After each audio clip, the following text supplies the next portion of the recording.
بسم الله الرحمن الرحيم الحمد لله والصلاة والسلام على رسول الله وعلى آله وأصحابه أجمعين أما بعد ناظرین کرام السلام علیکم ورحمۃ اللہ وبرکاتہ۔ شرح الادب المفرد کے عنوان سے اس پروگرام کے ہمراہ ہم آپ کی خدمت میں حاضر ہیں، اور اس سے قبل گزشتہ ملاقات کے موقع پر ہم پڑھ رہے تھے امام بخاری رحمہ اللہ کی یہ کتاب کہ جس کا نام ہے الادب المفرد۔ اس کتاب میں یہ باب نمبر 206 کہ جس کا عنوان قائم فرمایا ہے امام بخاری رحمہ اللہ نے، فرمایا کہ باب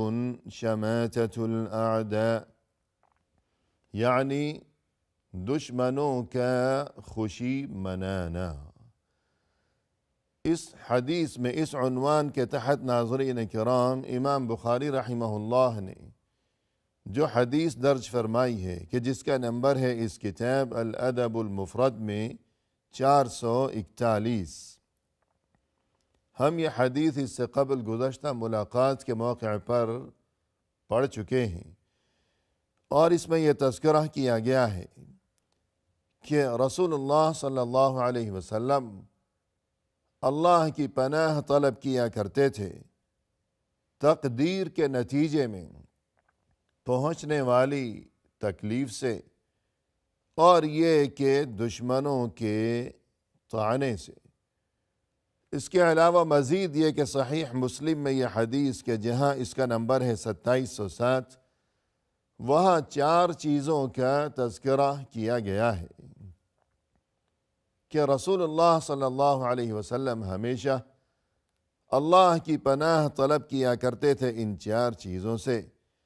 سب سے پہلی چیز یہ کہ تقدیر کے نتیجے میں پہنچنے والی تکلیف سے،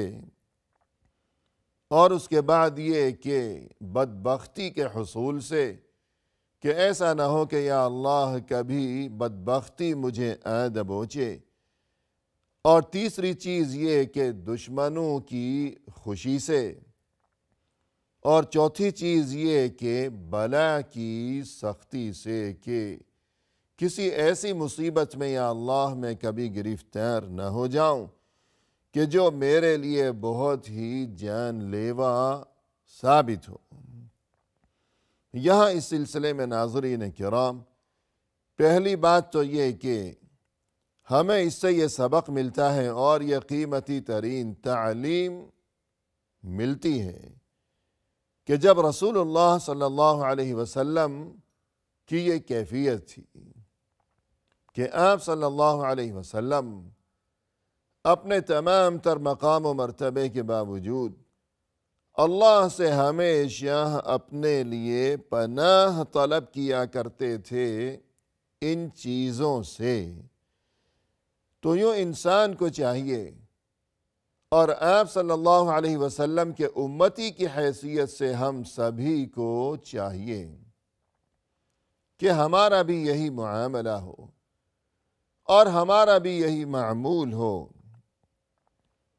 کہ انسان ہمیشہ اللہ کے لیے اپنی بندگی کا اظہار اور اللہ کے سامنے اپنی کمزوری اور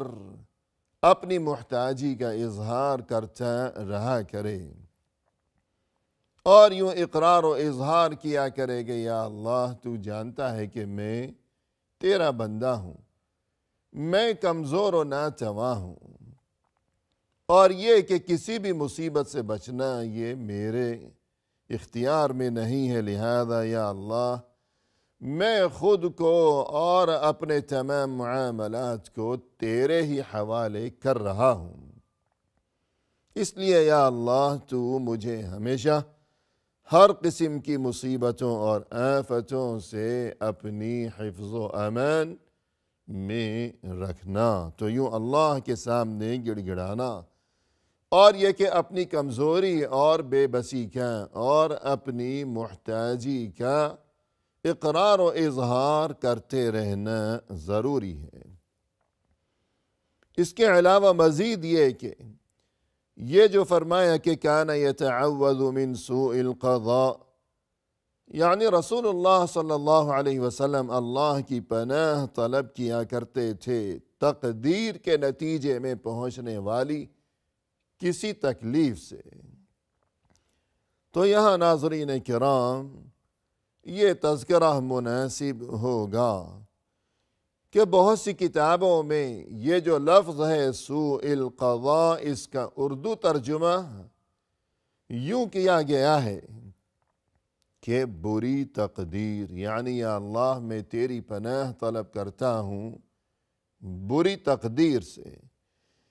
لیکن اگر غور کیا جائے تو یہ عبارت اور یہ انداز اور یہ ترجمہ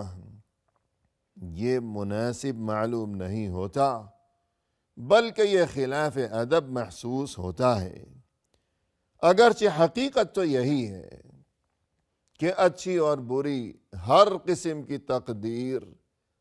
اللہ ہی کی طرف سے ہے، کہ ہر خیر و شر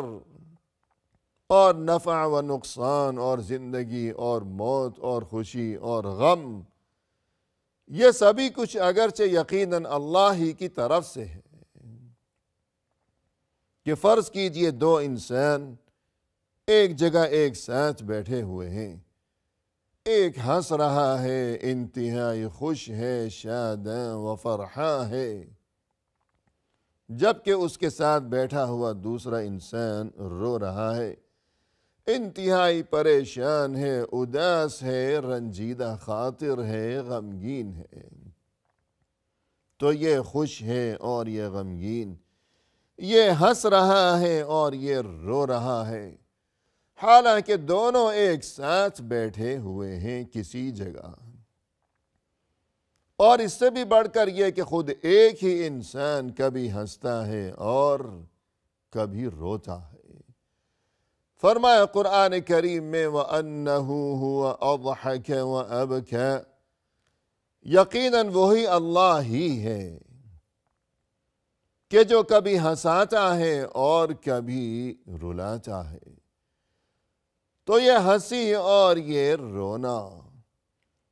اور یہ خوشی اور یہ غم اور یہ خیر و شر، یہ نفع اور یہ نقصان، یہ زندگی اور یہ موت کے کسی کے ہاں اولاد پیدا ہو رہی ہے اور کسی کے ہاں اولاد کی رخصتی ہو رہی ہے اس دنیا سے دوسری دنیا کی جانب۔ کہ ایک ہی ہسپتال ہے، فرض کیجئے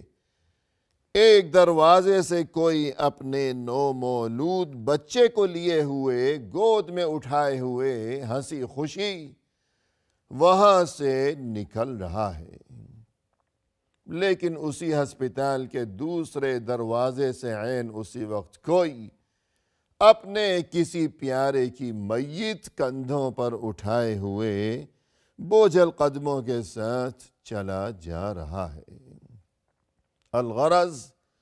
مقصد یہ کہ خیر و شر سبھی اللہ ہی کی طرف سے ہے، لیکن بظاہر یوں کہنا کہ یا اللہ میں تیری پناہ طلب کرتا ہوں بری تقدیر سے، تو یوں محسوس ہوتا ہے کہ اس میں بے ادبی کی کوئی جھلک ہے، کوئی اثر ہے، لہذا یوں ترجمہ زیادہ مناسب رہے گا کہ یا اللہ میں تیری پناہ طلب کرتا ہوں تقدیر کے نتیجے میں پہنچنے والی تکلیف سے، یعنی وہ تکلیف جو کہ اللہ کی بنائی ہوئی تقدیر کے نتیجے میں انسان کو پہنچ رہی ہو،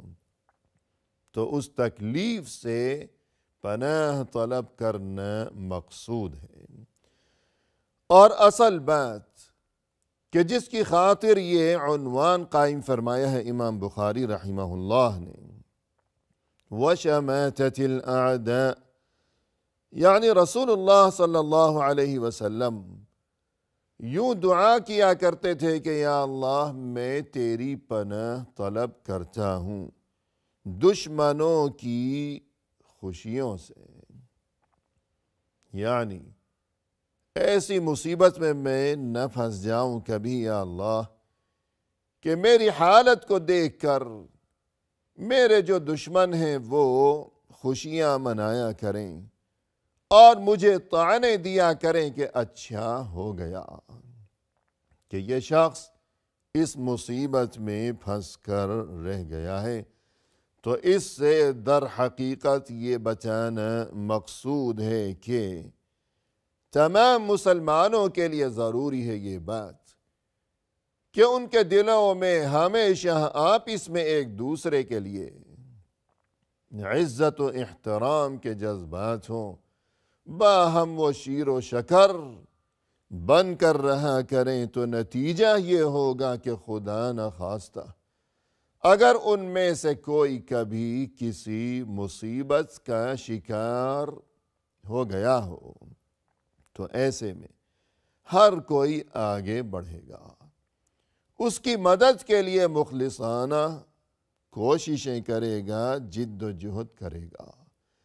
اس کی تکلیف کو خود اپنی تکلیف محسوس کرے گا، اور یہ کہ اس کے درد کو وہ خود اپنے دل میں محسوس کرے گا، تو یقیناً یہ کس قدر عمدہ ترین صورتحال ہوگی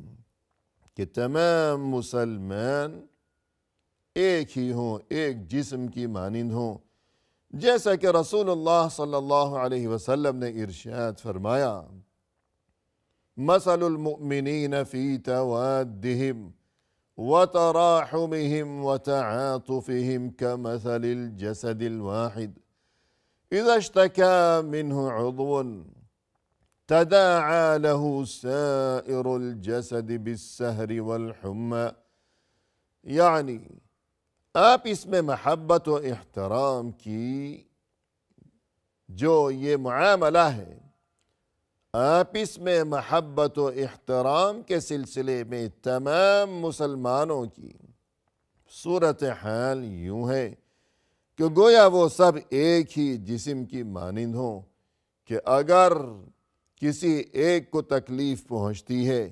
یا جسم کے کسی حصے کو تکلیف پہنچتی ہے تو تمام جسم اس تکلیف کو محسوس کیا کرتا ہے، لیکن اگر وہاں صورتحال یہ ہو کہ آپ اس میں سب ایک دوسرے کے خلاف بغض و عداوت رکھتے ہوں اور یہ کہ گالیاں بکا کرتے ہوں، کوئی کسی کو منافق کہتا ہو، کوئی کافر کہہ کر پکارا کرتا ہو اور برے ناموں سے پکارا کرتے ہوں، تو نتیجہ یہ ہوگا کہ جب کسی پر مصیبت پڑے گی تو کوئی مدد کے لیے نہیں آئے گا، بلکہ لوگ خوشیاں منایا کریں گے اور یوں طعنہ دیا کریں گے کہ بہت اچھی بات ہو گئی کہ یہ مصیبت میں پھنس گیا۔ اللہ ہم سبھی کو ایسی صورتحال سے ہمیشہ اپنی حفظ و امان میں ہی رکھے۔ اور اس کے بعد ناظرین کرام، ہمارے سامنے یہ نیا باب ہے کہ جس کا نمبر ہے 207 اور جس کا عنوان قائم فرمایا ہے امام بخاری رحمہ اللہ نے، فرمایا کہ باب الصرف فی المال، یعنی مال خرچ کرنے کے معاملے میں حد سے تجاوز کرنا، فضول خرچی کرنا۔ یعنی یہاں ناظرین کرام یہ بتانا مقصود ہے کہ یہ جو فضول خرچی ہے دین اسلام میں یہ ناپسندیدہ عادت ہے، اور یہ کہ انتہائی سختی کے ساتھ اس چیز سے باز رہنے کی تاکید و تلقین کی گئی ہے، یعنی انسان ہمیشہ فضول خرچی سے گریز ہی کیا کرے۔ اور یہ کہ اس سلسلے میں دین اسلام کی تعلیم یہ ہے کہ جس طرح قرآن کریم میں یہ ارشاد ہوا، فرمائے کہ والذین اذا انفقوا لم يسرفوا ولم يقتروا وكان بین ذلك قواما، اللہ کے جو خاص بندے ہیں، جو خاص اہل ایمان ہیں، ان کی کیفیت یہ ہے اور ان کا طریقہ یہ ہے کہ وہ جب روپیہ پیسہ خرچ کیا کرتے ہیں، مال خرچ کیا کرتے ہیں، نہ تو وہ فضول خرچی کیا کرتے ہیں اور نہ ہی وہ بخل اور کنجوسی کا مظاہرہ کیا کرتے ہیں، بلکہ وہ ان دونوں چیزوں کے درمیان میانہ روی سے کام لیا کرتے ہیں۔ یعنی دینی تعلیم یہ ہے کہ انسان نہ تو فضول خرچی کیا کرے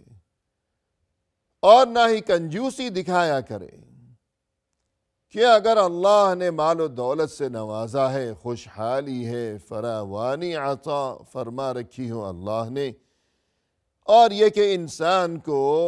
واقعی ضرورت ہو کسی جگہ پیسہ خرچ کرنے کی، لیکن وہ خرچ نہیں کرتا، شاید ایمان نہیں ہے، اللہ پر بھروسہ نہیں ہے، اس کا ایمان ناقص ہے،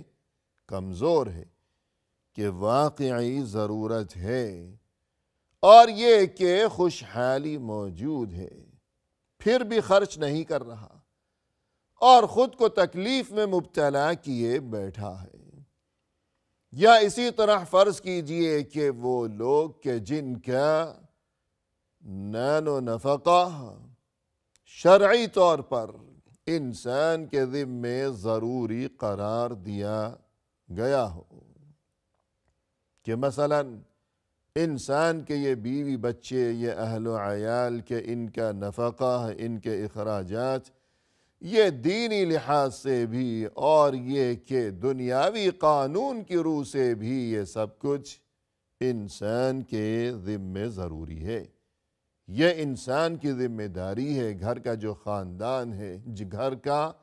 جو بڑا ہے، خاندان کا جو سربراہ ہے، لیکن اس کے باوجود وہ اس سلسلے میں مال خرچ کرنے کے معاملے میں بخل سے کام لیتا ہو، کہ اہل و عیال ضرورت مند ہیں، تکلیف میں مبتلا ہیں، لیکن یہ خرچ نہیں کرتا ان کے لیے کچھ،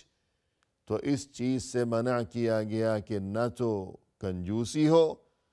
اور اسی طرح فضول خرچی بھی نہ ہونے پائے۔ اس سلسلے میں ناظرین کرام، امام بخاری رحمہ اللہ نے اس عنوان کے تحت جو احادیث درج فرمائی ہیں اور جو کچھ تعلیمات یہاں ذکر کی گئی ہیں، انشاءاللہ آئندہ ملاقات کے موقع پر ہم اس گفتگو کے ہمراہ آپ کی خدمت میں حاضر ہوں گے۔ اس وقت تک کے لیے اللہ کے حوالے، وآخر دعوانا ان الحمد للہ رب العالمین۔